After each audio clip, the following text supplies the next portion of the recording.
Eulogy at her funeral, the stage selected 4 people to share briefly a memory of her.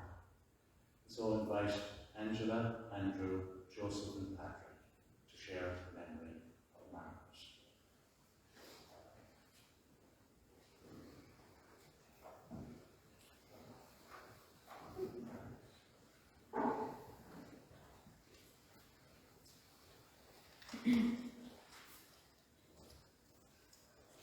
Good afternoon.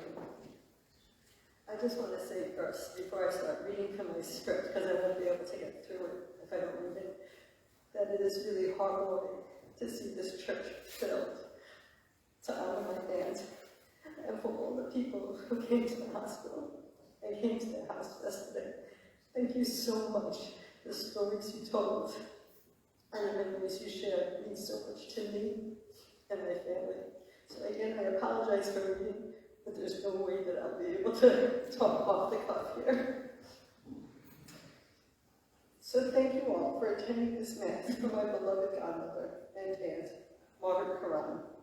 Not Margaret Mary, or maybe Maggie. I know there are a lot of family and friends who could not be here, but are watching, and thank you also for being part of this service. Thanks also for those of you who have traveled such great distances to be here to honor her. I also want to thank Margaret's doctors, in particular Dr. O'Mahony, Dr. Gibbons, and Dr. Hines, for their excellent care and thoughtful conversations about Margaret's illness, medical management, and discussions about her quality of life with her. There was so much mutual respect, and Margaret appreciated their advice, their care, and their honesty with her illness. When Margaret was hospitalized, our family was fortunate to have an angel of a nurse, should Andre be, who, while not directly involved in Margaret's care, stopped in to see her, made her more comfortable, answered questions, and spent time just sitting and talking to her and to me, and to the rest of my family. I wanted to thank the nurse Amy, who took care of Margaret on the day that she passed. She was incredibly kind and gentle to my aunt and my family, and my family is forever grateful to her. I was fortunate to spend 10 of the last 17 days of Margaret's life with her in the hospital. It was not the reunion we had planned. It was 10 days of a roller coaster of emotions. Fear, profound sadness, happiness, laughing, and even annoyance with each other. And anyone who knows Margaret knows that. She knew she was dying, although there were times we were so hopeful. She had a lot to get done before she died. I was told to get paper and pen, and Margaret proceeded to give me 16 pages of instructions. And she would get annoyed because I couldn't write fast enough. She's an angel of great. Every single day in the hospital, and multiple times throughout the day, Margaret would say, I have had a great life, and she truly, truly meant it. She had a large family who adored their Aunt Maggie, and she had so many dear friends. She had 4 sisters and a brother that she loved. She was so proud of all her nieces, nephews, her godchildren, her students at the Youth Week program and the Literacy program. They were all her children. Margaret's family and friends absolutely flooded first her phone and then my phone with beautiful messages and videos that I would play for her and read to her while she was hospitalized. She often asked these to be repeated because she liked listening to them, and some of them she even asked me to write down because I wasn't writing enough. So I had to write down one so she could keep them aside so she could look at them. The messages from her nieces and nephews all started almost exactly the same way. I know I'm your favorite. You got your good looks for me. She loved it and she laughed every time. Every single one of these messages thanked her for having a special bond with whoever wrote that message, for sharing stories and laughs, for listening, for never judging, and for always being willing to go out and have a good time. Margaret loved going out. She loved traveling. She loved a good meal, and she loved talking with people. Was there anyone that she met who did not become a friend? You honestly had no choice once you were introduced to her. There was no quick hello or quick goodbye. She would grab your arm, and you all know she did that, so that you wouldn't leave. And sometimes she would even grab your arm with both her hands, so you really were stuck there. And then she would hold out, and she would look into your eyes and say, "What's your name? Your last name? Where are you from? Do you know so-and-so? What school did you go to?" Until she had everything.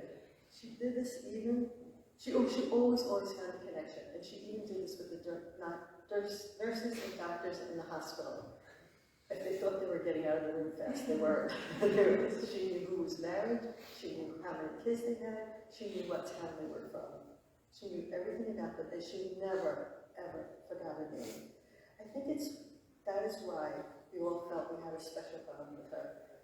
She was interested in us, and she made each of us feel like we were the most important person in her life. And that's why all those text messages came saying, "I know I'm your favorite," because that's what she did. She made each of us seem like we were her favorite.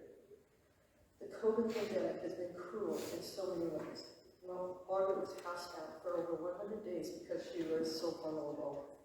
She had amazing neighbors, friends, and family who looked after her. Olivia took such good care of her, digging all the time with her. How you were coming down and looking after her when she wasn't feeling well. Our cousin Tommy Karan was a rock. He was there all the time also. She talked about all you did for her. Madeline and Vincent, I don't know what we would have done without you. Lifelong friends who treated Maggie as a sister. And especially her brother Sean, who looked after her and came to her house and delivered her paper and foods. She loved you so much. I know that there were so many other friends and family who helped Margaret, and I think all of you. I honestly thought Margaret would be here for another 10 years. Her mother lived until her 90s. Her grandmother lived until her 90s. This is such a shock that she's gone. I will miss her curiosity, her sense of humor, her sense of adventure, and our family will truly miss the remarkable woman that she was. Thank you.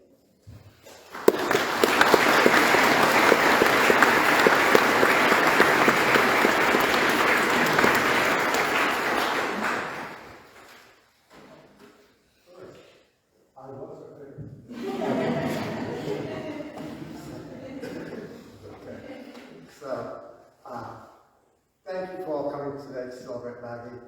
I also will be reading, because this is tough. Maggie was many things to many people. She was a daughter, a sister, an aunt, a partner, a confidant, a co-worker, teacher, mentor, caregiver, and most importantly, a friend. And I, like all of you, have wonderful memories of Maggie. I think Maggie would want me to say thank you to all of her friends and chosen family here in Ireland. She was so appreciative of your support, especially during the pandemic. When we spoke on the phone, I too heard how good Olivia was driving her when she couldn't drive to the doctors. I heard about how folks left food in her basket outside of her house, and she especially liked the muffins, so whoever left that, good job. And also thank you, Madeline and Vincent, for your constant support and friendship over the years. Even when you had to rescue her, when she went out to the field and got stuck in mud, looking for a dog, and she called Vincent to help her. She'd also tell me about the get-togethers with Mary and Dublin, and her conversations with Mary. She'd talk to me and give me an update on Brendan, and her brother Sean. Here in Ireland, she would tell me how they came to the house.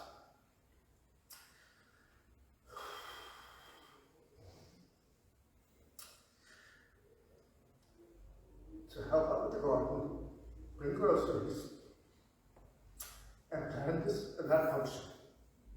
She would say, "Andrew, he came, he brought everything. He set up everything, he's so good at it, and he cleaned up everything." She was so appreciative of you and your family for your inclusion, and she especially enjoyed her 80th birthday with the car van going up and down the street. But most importantly, Sean, she valued and was appreciative of your great friendship. Mary loved life. Like Angela said, she enjoyed a good meal, seeing a show, and just catching up with friends. Maggie had that uncanny ability to make friends with complete strangers. She simply enjoyed getting to know other people. Which meant, if you were on a bus, a restaurant, or a train, you knew that Maggie was going to have a conversation with a complete stranger. On one visit to New York, she was visiting New York and she stayed with Mike and myself in our apartment in New York City. And she left to go see family. Several days later, I was going down the elevator on a business trip, and who do I see in my lobby? Maggie, with the doorman carrying her luggage to the storage room, with a big smile on his face. Now, this doorman was the most cranky, unfriendly man going to God. Okay? But there he was with this big smile on his face, carrying Maggie's luggage.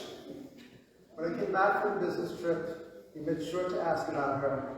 Did she get where she was going? Because he showed her which bus and where to stand. You know, she just had a certain charm about her. Maggie and I talked about her life, her career, from coming to America, getting a job in Citibank, where she made lifelong friends, some who are watching. And she got the opportunity to meet other people from other cultures and backgrounds, and how she made the decision to further her education by going to college. We talked about when she returned to Ireland, where she met her sixth sister, Mary. Me and Mary met for the second time yesterday, and we both said it felt like we'd known each other for all our lives. We talked about her 10 years as an educator. She was most proud of this, I think. She felt so strongly about helping young men and women prepare for their adult lives.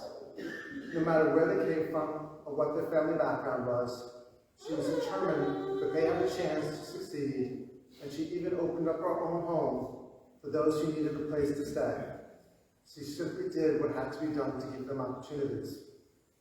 And she did this all while providing superb and extraordinary care to her own mother. She would later bring that same passion and energy into her volunteer work. She wanted others to feel valued and assist them in any way she could. However, Maggie was not perfect. There was one thing Maggie quite never mastered. Mike and I were visiting here in Eulogy, and we're out all day, sightseeing, and Maggie was telling Mike, and to provide some context, Mike is a great amateur chef and Filipino, and she was telling Mike all day, I'm going to cook you the best oxtail soup. It's the best, Mike, I'm telling you. It's the best. So we went back to the house, and after some searching, we finally did find a pot with a lid in her kitchen. And she begins to cook the soup, quickly loses interest, and comes and talks to me in the living room. Mike takes over. He would later tell me, well, it didn't quite smell or look like oxtail soup, but maybe it was an Irish thing. And she goes back, because she's cooking the soup, and she says, okay, she's going to pour the soup into the bowls and bring it down to us. She brings it down to the soup into the living room. And Maggie, Mike, and I all enjoyed a big bowl of bright red tomato soup. A cook she was not. So, Maggie, I've learned to miss you terribly. You were one of the most fascinating, loving, and caring individuals I met. You always rooted for the underdog. You looked for the good in people. And you were a great friend and confidant. And while you have passed, I am confident that all of your siblings got a chance to say goodbye to you. And I know you were at peace during your last days as you had family, and you had your sisters, and your best friend of 80 years, Mary Angela, at your bedside, holding your hand as you passed. I know this meant a lot to her, and it provided her a great amount of peace.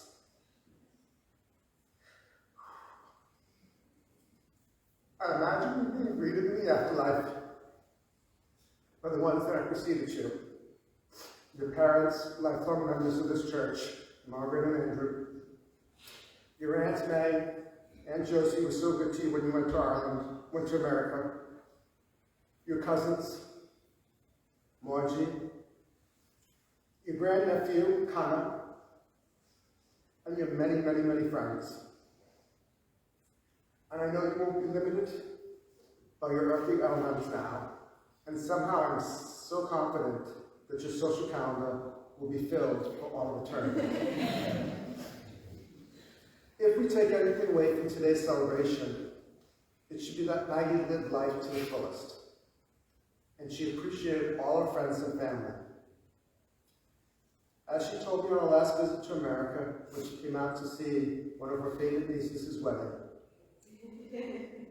she had a good life, but she knew her time was dwindling. We talked about this. But she continued to live her life with purpose and passion. And I think she would want us not to grieve, but to remember the good times, her laugh, her posing for pictures, her smile, and the many, many great moments we had with my dear friend Maggie.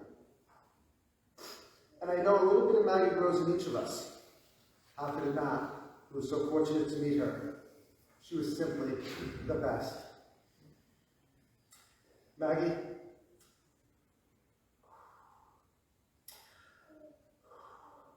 I was fortunate to have you in my life. You were my supporter, my friend, my confidant. I love you more than words can ever say.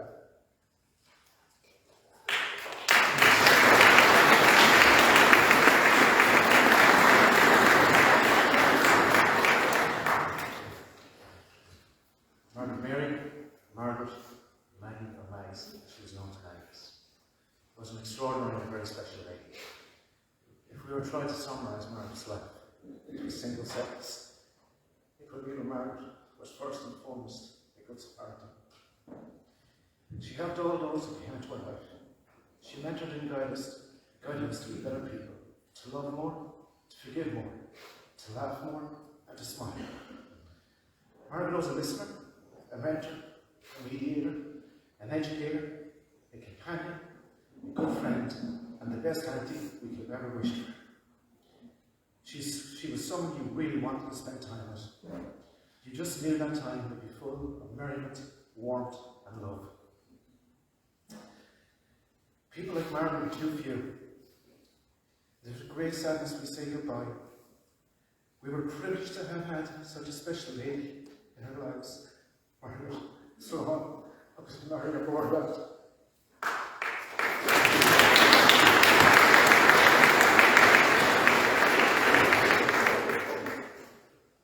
In the freezer, in the fridge, in the couch cushions, in her car, in a box of tea bags, in the yard, on windowsills, on top of the toilet, on any mantle or under any mantle. These are just some of the places me and my cousins would find Aunt Maggie's keys or her glasses. Funded small businesses for all of us, really. My cousin Andrew said something to me, Andrew Nixon, on another cousin's wedding day, that it was sad that I never got to meet my grandpa. Because grandfathers are the first people to speak to you like an adult. And Maggie took that role. She never let me win Scrabble. She never let me win chess. And then when I did start beating her at Scrabble and chess, she passed me off to Brendan. We got spanked again for another 10 years.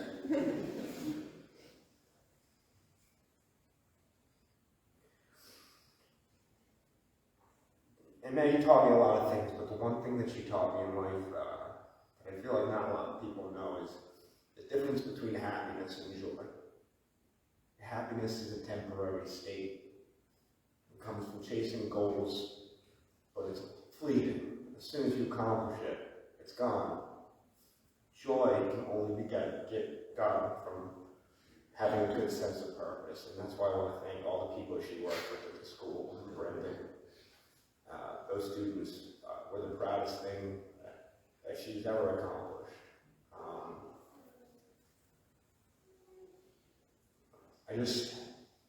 Everyone in this room is going to die.